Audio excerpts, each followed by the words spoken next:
up, YouTube? We're back again with my ZR76 because the repair I did earlier in the other video, it didn't hold. The keys dropped out C all the way up to like F. Wasn't working anymore. I don't know what went wrong. So I'm gonna go ahead and take a look at it. Also, D down here doesn't work. So we're gonna take this all apart and take a look at it. As you hear, it's working now because I fixed it.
Look, hold still.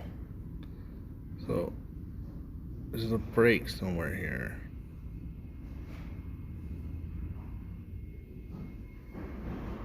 Not seeing it except for right there.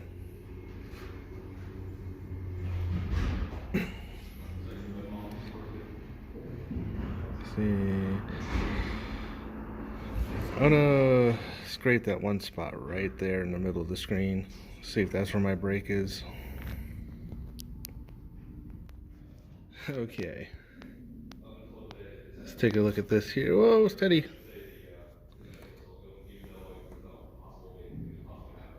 Alright, that looks good. Even though that looks good, there's still a break somewhere. Could be here. There could be corrosion underneath there. That doesn't look too good there, but it looks like there's copper there. You know, honestly, this could just be a hairline fracture somewhere. So I'm just gonna bodge a wire all the way up to here. Well, up to the next solder joint I could find. These are like resistive pads. I don't want to touch those. Oh, look at my lousy soldering job. Ugh, don't look. Alright, I'm gonna solder in a wire. Yeah. Alright, I found one trace that wasn't conducting anymore, so it was broken. Put a bodge wire in, and hopefully that will fix this set of keys. I'll give it a test, see how it works, and then I'll see if I can tackle the one D note that isn't working. And oh my god, lots of screws. Yeah. This is like bring back bad memories of when I had to take apart my CZ1000 to fix its circuit board. Yeah. Do you still have that one? Oh yeah, that's like my favorite synth. I should have brought it, but I was thinking about bringing all of mine, but they're not really synths. This is the only one that's actually a synth. yeah. They're just keyboards. Like I have that one, the PXR Junior, and it's like just so old. It's like bare electronics. Yeah. All right, we'll get this together and give it a test. Yeah. My CZ1000, I got it used, of course, and the like circuit board that handled the front panel was cracked down the middle, so only half of the buttons worked. Ooh. So when I opened it up, that was kind of a gross surprise. I had to I just soldered bodge wires, you know, across points. I did that once with a VCR just for fun. Someone like took a baseball bat to the front of it and shattered the board. So I bridged the crack with a bunch of wires. Yeah. But whoever had that before me, what they did is they just scraped all the solder mask off, exposed the bare traces, soldered little tiny component leads across, and covered the whole thing in glue.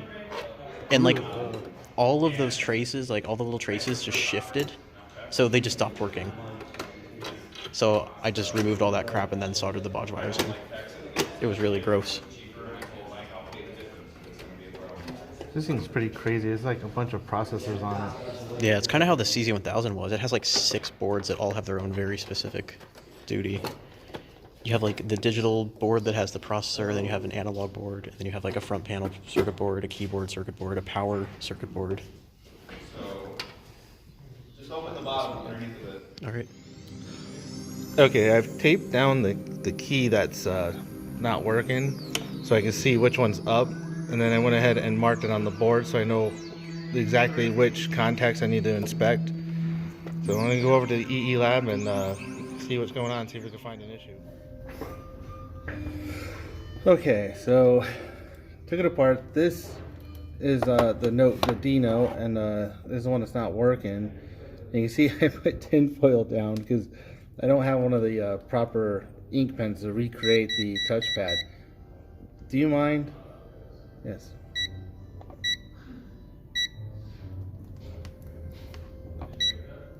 There you go. So, taking a look at this, we have, okay, that contact's there. This one contacts here on my tinfoil, which actually works pretty good. Is that the right one? No, up here. Oh, that one's not working again.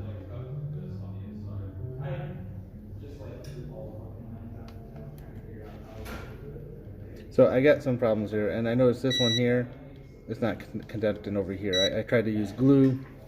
Sometimes the glue is usually conductive. This apparently is not. I'm going to cut that off and try to redo it.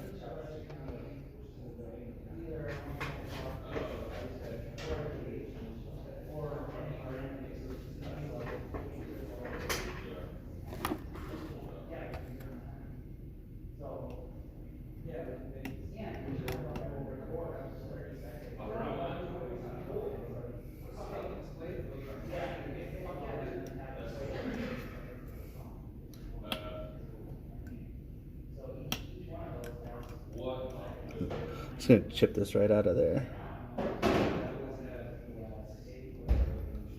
Be careful not to screw it up more than it is. These all needed to be repaired because the water damage caused corrosion, and the corrosion ate away all the copper.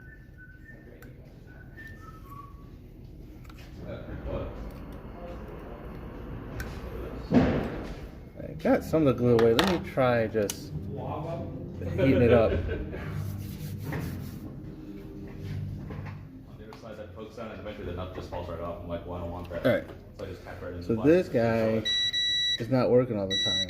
Is it? So I'm gonna get my battery acid. Well, no, I put tinfoil down to replace the ones that were destroyed. Oh. Oh, okay. Yeah, Lucky Bob's battery acid stuff. Well, it's just an acid. They call it solder and flux.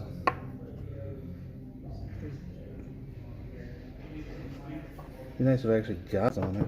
I'm especially proud of this little bit right here. Oh. So there's a micro switch on the thing. Cool. And I was able to put the micro switch using one of the extra keycaps from that dreadful little USB keyboard I made, the pocket keyboard I had like about a year ago. I'll have to- It was like a pocket USB keyboard. I'll have to see it again. I probably do remember it.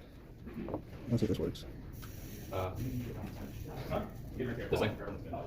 Iron mill something. But whatever you know. I think I'm soldering it. I'm not sure. You know what almost worked better if you had it? Copper tape. Yeah, I don't have that either. Right. It seems to be doing something there. Hit the other ones up. Well, let me see what you're doing. Well, I'm using this stuff called Lucky Bob's Racing Products. It's acid flux. That is in like the shadiest bottle. It's a little old. You don't say. What is it? I think Conductive? No, I think it's just battery acid. It allows you to solder aluminum to like brass and brass to copper. Really?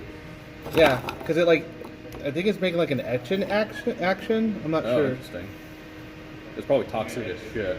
Yeah, you probably want to wear safety glasses. Or a respirator. Nah, it's all good. Oh, this ain't sticking at all. Anyways, is this a keyboard? I think I remember that. Yeah, That was really cool. I had some spare keycaps and I was able to use one of those same tactile switch. DJ's got some funky keyboards. Yeah. Yeah, I took a picture of the one because it's like a kid's one. It was hilarious looking. Alright, now I tried this one, which is probably going to kill everything. I think I might buy some extra boards just to have them in case this repair doesn't work. Watch is like the most expensive part of the whole keyboard. So yeah, no, it's not the processor, it's the little dinky little contact board. That does not look like it's stuck at all. Yeah, as long as it's not too complicated. I was just thinking a thread key. Alright. And then just put the heck plug in. I'm getting 50 ohms. 50 ohm is. So it's a contact at least. Contact Yeah, resistance. because the other one's like 56 ohms. So that should work. Yeah, I would keep it simple. That one works. This one still works. Alright, I don't know. We'll try it and see. Welcome to Andy's Janky Repairs. You got broken car? We duct tape. I'm gonna put the tape back on it. I actually have to clean this off some alcohol. I don't think leaving acid on it is a good idea. You pass me the yellow bottle. Do you have the What's that? Devin has some. Did you see the I ones? know what you're talking about now. You don't want those ones? You can see my calipers. I donated the space. Did you see the ones that Devin ordered from China and they sent him a coin Yeah. instead? Yeah, something like weird. Like I'm pretty sure it's like money. Something's going on there, yeah. So yeah, lots of That was a little too much alcohol. they're just really just make stuff. At least I don't need a soundtrack for my video. We've got the synths going in the background. I will next time make something. Oh, my YouTuber's gonna be like, well, who's running the jet engine in the background? Oh no, that's the synths. Yeah, these have this cover that's on. I'm gonna try to clean this all off because once I put the rubber thing on, it doesn't really let it evaporate as well. So it takes forever to dry. It's going to get off. Well, to move it. These are 175 piece. These are 40 pieces. Plus that one doesn't have the shoulder that sits against the center, so it doesn't be easy. It's not gonna stick anymore. Not that much. No. I bet these ones will be. That's gonna be awesome. Hey, so John.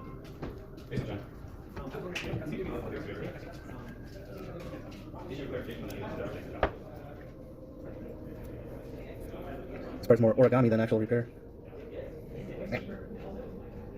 So much the one the same one. There's a kind of swapping using that. But Frosto is it? Oh, That's in there. that's way off. I'm gonna see what like for yeah, support on it. Hey, got it?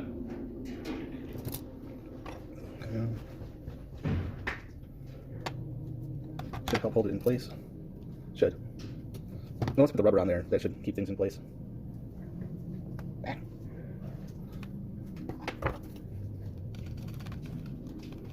Hey, Devin, do you mind if I jump on the laser cutter real quick? Or in the middle of something? No, we can trade around. So it's gonna run for half an hour. I'll do it, that's fine. Just gonna go to the coffee level. That's okay, yeah, go on. Okay, cool. Yeah, these things take a little bit of time, so no rest. Here's that. I think we'll be done. Just gonna trim this by hand. Get that out of the way of the hole. It's a good jingle stuck in my head. Yeah. It's the station.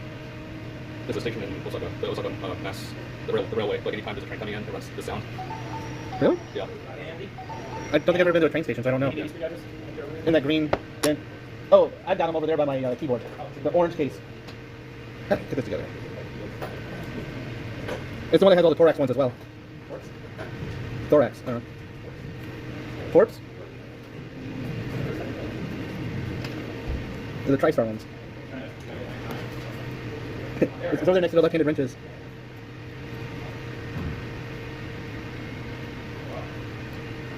If we had the room, we should do that at the space. Have a drawer of like left-handed screwdrivers. We just labeled it in that. Yeah. Well, I think all our bins are in use, so if we can find an extra one, we can do it with an extra one. Squish, squish, squish, squish, squish. Did you see how these work for detecting how much force you use to push down on the keys? No, I know how it works. Show me. Yeah, check this out. So you got these little squishies. Yeah. Now there's two sets of contacts, one on the top and one on the bottom. And what it is the little squishies are at different heights. What happens when you push it down, one touches before the other, and they can tell the velocity due to how the time in between the two. Yeah, between the two. That's kind of clever. Like I always wondered how it was. Like, oh, there's gotta be some kind of like pneumatic thing or something. Like, no, it's just two buttons. Hit one then the other, and the time between the two tells you how fast you hit it. Right back or something. Yeah. That's really clever. And that's why it doesn't work because like the top or bottom one doesn't work. It screws it all up and then it just quits. All right, now to try this out.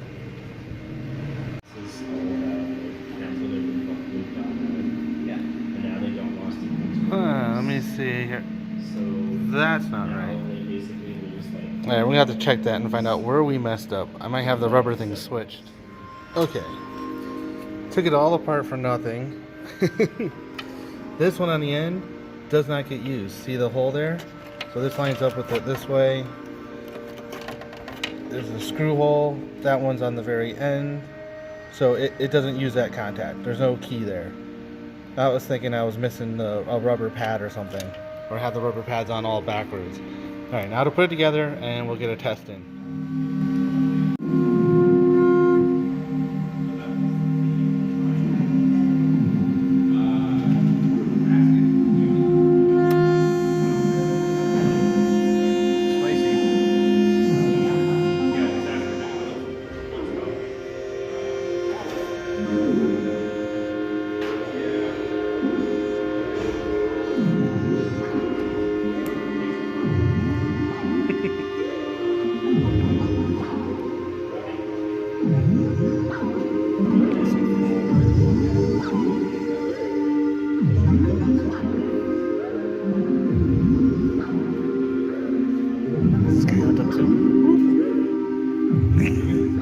I don't have the joystick mapped to anything, unfortunately. Nice, screwed it up. But this one has a really nice power supply. Is that a, oh, did it come with it? Yeah, this is made. See these rails right here alone are just like $30. They're probably nice machined aluminum ones though. I mean they are, but I've got some still. pretty nasty machined aluminum stuff from like McMaster. Like it wasn't even small. Alright, beyond this, it isn't possible for me to adjust this design because the things I'm adjusting are almost 0.1 millimeter, and I don't know if that weighs or cut or like that's within the.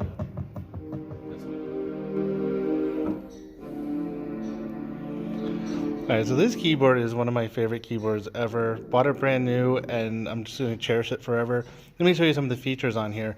If you want to find a sound, you have like these guys here that you can do some quick finds. And then of course you got the buttons where you can scroll through them. And if you wanted to, you can sit there and search through them all day long.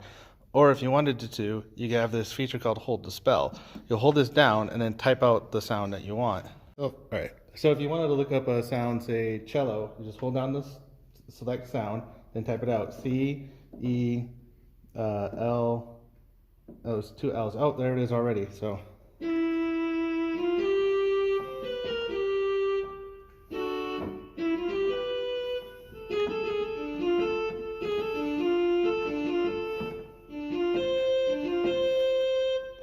So that works out really good.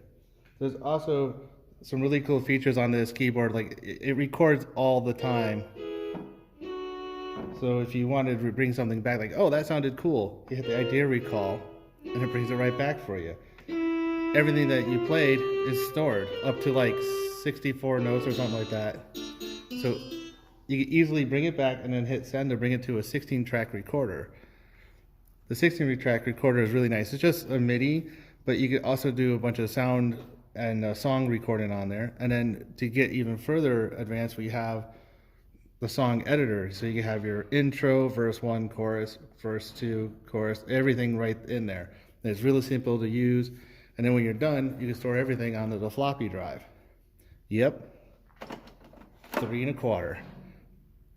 So you can store so many MIDI files on here. not MP3, MIDI.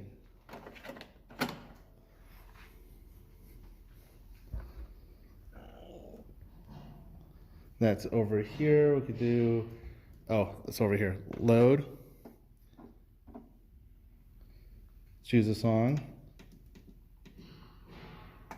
And it'll choose a bank to load it in. That's going to load it into one of these banks here.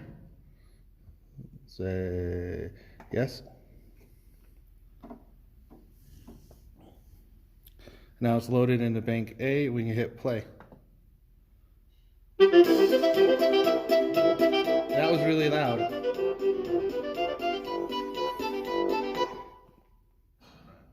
Well, that just about does it for tonight. It's about 11 o'clock, and so far we got almost everything working. I got good news and bad news. These keys here all work, which is good. Those were some of the ones that weren't working earlier. So it turns out there was a broken trace that wasn't connecting the grounds for this set. Other thing is, this guy still doesn't work. The fix I did with tinfoil, no bueno. Let's see, can I make it work?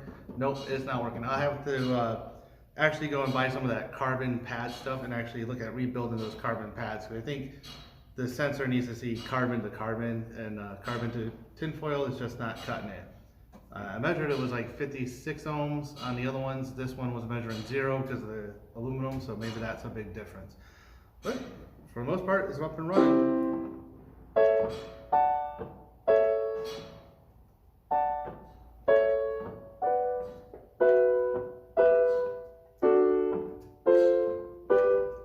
Did that totally wrong. Yeah.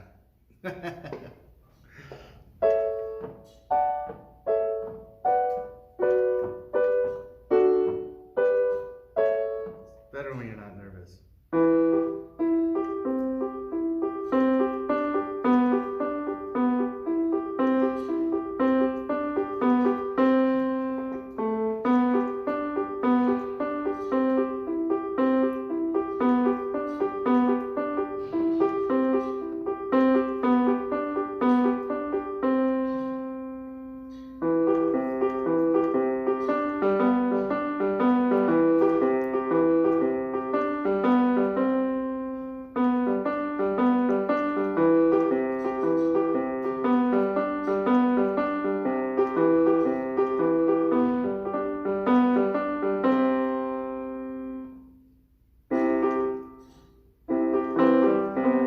I messed it up.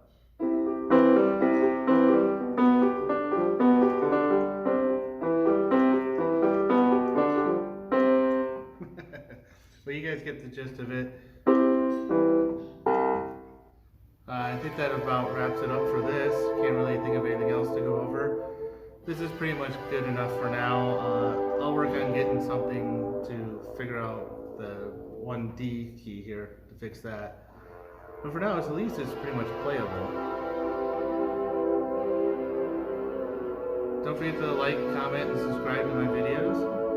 And if you want, you can also support me on Patreon to help fund such crazy projects as these.